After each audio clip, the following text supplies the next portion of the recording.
আমাদের দেশের ধর্মীয় নেতারা, আমাদের দেশের রাজনৈতিক নেতৃবৃন্দ আপনাদের শেল্টারের জন্য কথা বলে, আর আপনারা ভারতে বসে বসে মুসলমানদের বিরুদ্ধে কথা বলেন, মুসলমানের নবীর বিরুদ্ধে কথা বলেন, আপনারা ইসলামের বিরুদ্ধে কথা বলেন। মনে রাখবেন, বিচার একদিন হবে, হবে, হবে, তাই ছাড়বো ইনশাআল্লাহ।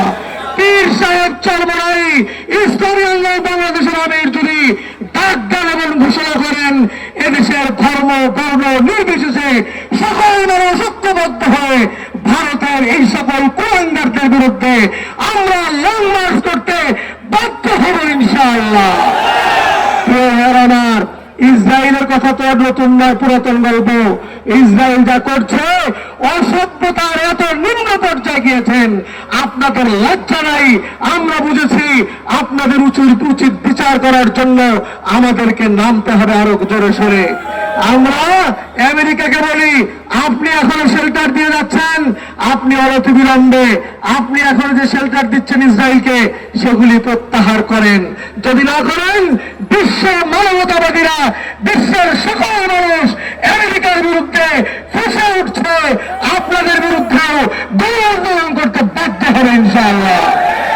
পরিশেষে আমাদের সরকারকে বলি, অনতি বিলম্বে রামগিরি মহারাজ যা করেছে, এরপরে বিজেপি নেতা যা করেছে, আপনি অনতি বিলম্বে বাংলাদেশের হাই কমিশনার ইন্ডিয়ান যিনি আছেন, তাকে ডেকে কোন প্রতিবাদ করে জাতিকে সামনে আপনি এটা জানিয়ে দেন যে আপনারা ইসলামের পক্ষে, মহানবীর পক্ষে আছেন। আমরা এটা দেখতে চাই। অন্যথায় আগামী দিনে এই প্রসঙ্গে কিন্তু পীর সাহেব চরমরাই ডাক দিলে দেশব্যাপী গণ আন্দোলন গড়ে উঠবে ইনশাআল্লাহ।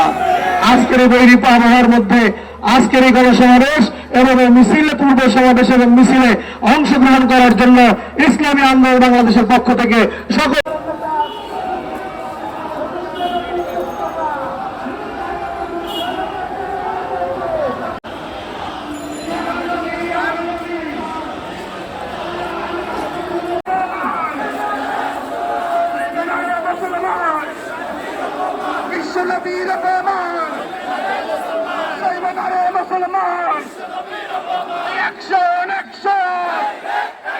মুসলমানের অ্যাকশন, মুসলমানের অ্যাকশন, পীরের অ্যাকশন, বিশ্বনবী বস্ত্র ধরে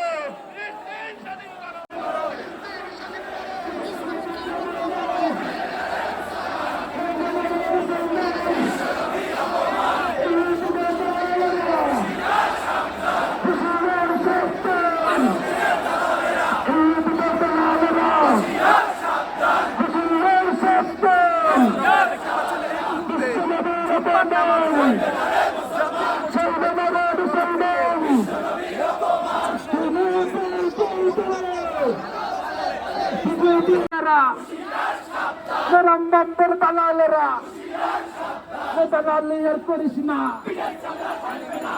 চামড়া রাখবো না।